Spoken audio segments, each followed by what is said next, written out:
Joshua versus Wallin, Wilder versus Parker, Miller versus Dubois, and Bivol versus Arthur. Folks, the day of reckoning fight card has finally arrived. Hello, fight fans. Coach Nathan of NS Champ 7 Power Boxing Series at nschamp7.com with a preview of probably the biggest and most explosive fight card to ever close out a year. At least 4 of these guys could headline a main event by themselves. Now I'm speaking of Anthony Joshua, Deontay Wilder, Joseph Parker, and Dmitry Bivol. First off, this fight card was put together as a showcase event for the winners. So for them to move on to bigger matchups, for bigger drama, and for bigger paydays in the coming year of 2024. And that cruiserweight title match between the undefeated Australian champion, Jai Opetaia, who's 23 wins, 0 defeats with 18 knockouts, and the undefeated challenger and European champ, Ellis Zorro, with 17 wins, 0 defeats, with 7 knockouts. I believe this will also be a good matchup, despite both of these guys being relatively unknown.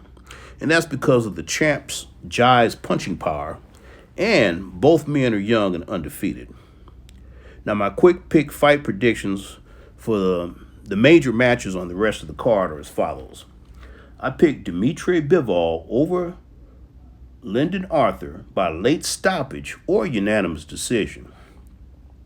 Arthur is he's a decent boxer. He's 6'2". He's only been beaten once, but I can't see him winning unless he's corrected that huge flaw of dropping his hands while standing right in front of his opponent, and especially doing so while moving backwards.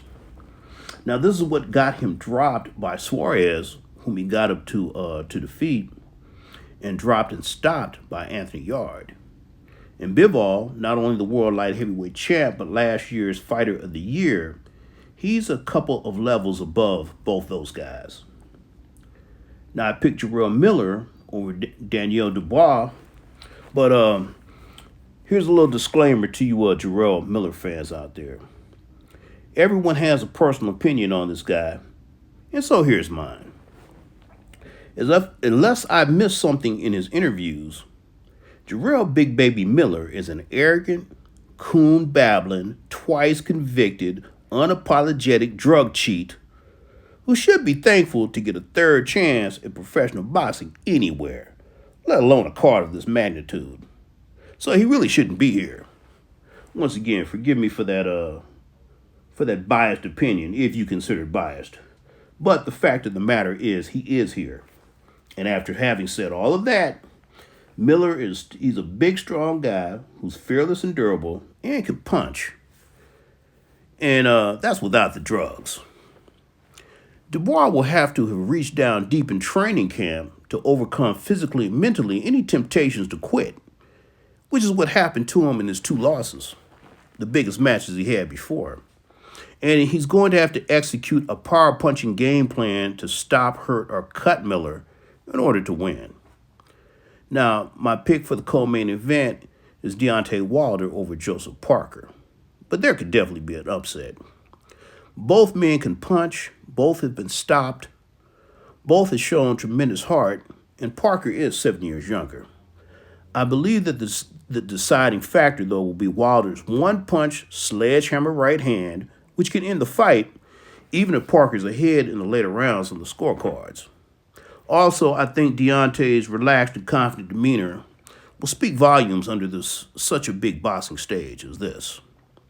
Now, Parker can win if he's worked overtime on right-hand defense in the gym and executes his game plan to perfection. Now, this leads to the main event, which I picked Anthony Joshua over Otto Wallin. Now, a lot of people have questioned Joshua's psyche, even some of the victories he's had. But my prediction is based in part on AJ's own statement that there is no boxing future if he loses this fight. And watching him in training camp for this match, well, when he says that means he's going to come in with tremendous heart and the will to win. And in watching him in training for this match, I notice he's sitting down on his punches more, which makes them harder and more explosive. meaning he's looking for the knockout. However, Otto Wallin looks like the perfect foil for Anthony Joshua. He's a durable, confident southpaw with decent boxing skills and decent punching power, whose only loss was a blood and guts battle to unified heavyweight champ Tyson Fury, whom he busted up in the process. So, if Joshua hasn't solved the riddle of beating left-handers, as he lost twice last year to Usyk, who's left-handed, he can and will be beat. So, despite my picks for victory, I don't think it will be easy cakewalks for the winners, whomsoever they may be. And I also believe that we can expect to see at least a handful of explosive knockouts, which means an enjoyable night at the fights. So, that's my take on this year's year-ending explosive fistic fight card getting ready to go down in Saudi Arabia. But don't forget, for elite boxing instruction, elite boxing analysis, and elite boxing philosophy, click the like and notification buttons and subscribe to NS Champ 7 Part Boxing Series at nschamp7.com.